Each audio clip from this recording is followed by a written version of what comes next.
18 August 2026 रोजी मुंबई मराठी पत्रकार संघ आझाद मैदान मुंबई येथे लोककल्याण ग्राहक संरक्षण संस्थेचे अध्यक्ष दिनकर आमकर आणि संस्थेचे राष्ट्रीय उपाध्यक्ष दीपकजी तांबे यांची पत्रकार परिषद झाली होती।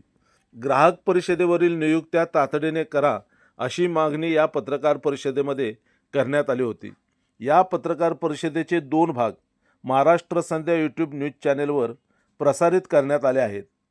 संस्थेचे राष्ट्रीय उपाध्यक्ष दीपकजी तांबे यांनी महाराष्ट्र संध्या न्यूज चॅनेलशी संपर्क साधून सांगितले की या पत्रकार परिषदेनंतर नाशिक जिल्हाधिकारी यांनी 28 अशासकीय सदस्यांसाठी जाहिरात प्रकाशित केली आहे।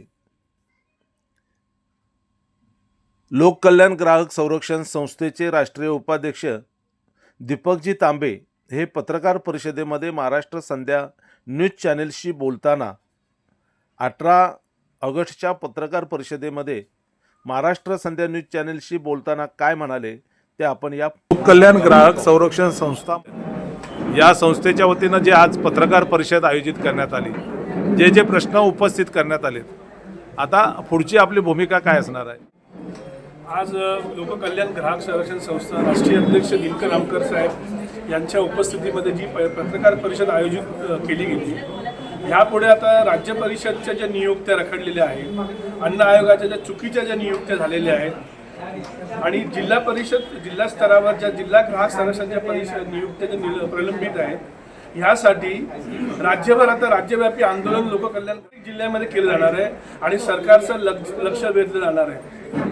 आणि अन्न आयोगाच्या ज्या नियुक्त्या रद्द झालेल्या आहेत, जी अशिक्षित आहेत, 4वी-5वी शिकलेली महिला आहे, अशिक्षित आहे, त्यांच्या क्रिमिनल केसेस आहेत, अशा लोकांना नियुक्त केलेलं आहे।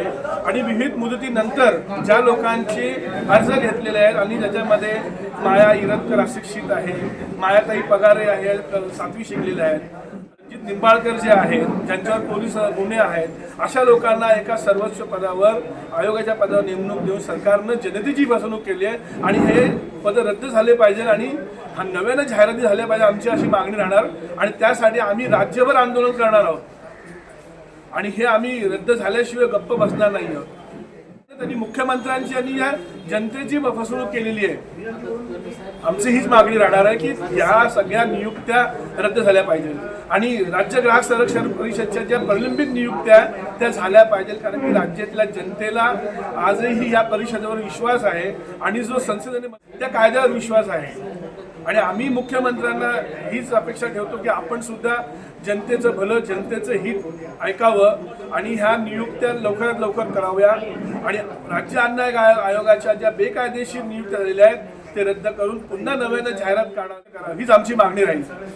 अलीकडे रत्नागिरी जिल्ह्याची जाहिरात निघालेली आहे, परंतु शेजारीच असलेल्या सिंधुदुर्गाची मात्र जाहिरात निघाली नाही आहे।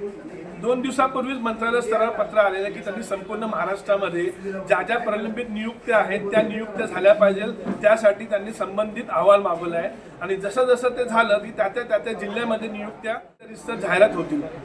मुंबईमध्ये आम्ही जिल्हा ग्राहक संरक्षण परिषदेच्या माध्यमातून काम करतो, न्याय मिळवून द्यायचं काम करतो, त्याचा एक भाग म्हणून 24 एप्रिलला सभागृहामध्ये बैठकीमध्ये उपस्थित केला।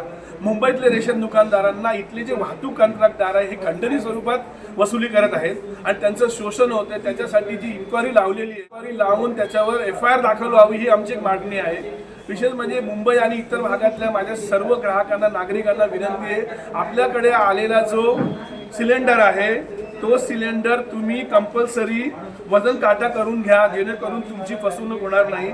आज आम्ही या जागो ग्राहक जागोच्या माध्यमातून सांगू इच्छितो, जेणेकरून आपली फसवणूक होता कामा नये। आपला सिलेंडर घरी आल्यानंतर एजन्सीचा तो कंपल्सरी, तो भारतचा असो, 21चा असो, तो कंपल्सरी घेतला पाहिजे। आपलं धान्य आपण तपासून घेतलं पाहिजे, वजन काटा करून घेतला पाहिजे, बिल मागितली पाहिजे, पावती मागितली पाहिजे। आपल्याला वरचं जे बिल येत आहे, जे जास्त तक्रारी करा, आमच्या लोककल्याण ग्राहक संरक्षणच्या प्रत्येक पदावर संपर्क करा, खाली संपर्क करा, आपल्या तक्रारी दखल घेतली जाईल। जय हिंद, महाराष्ट्र। धन्यवाद।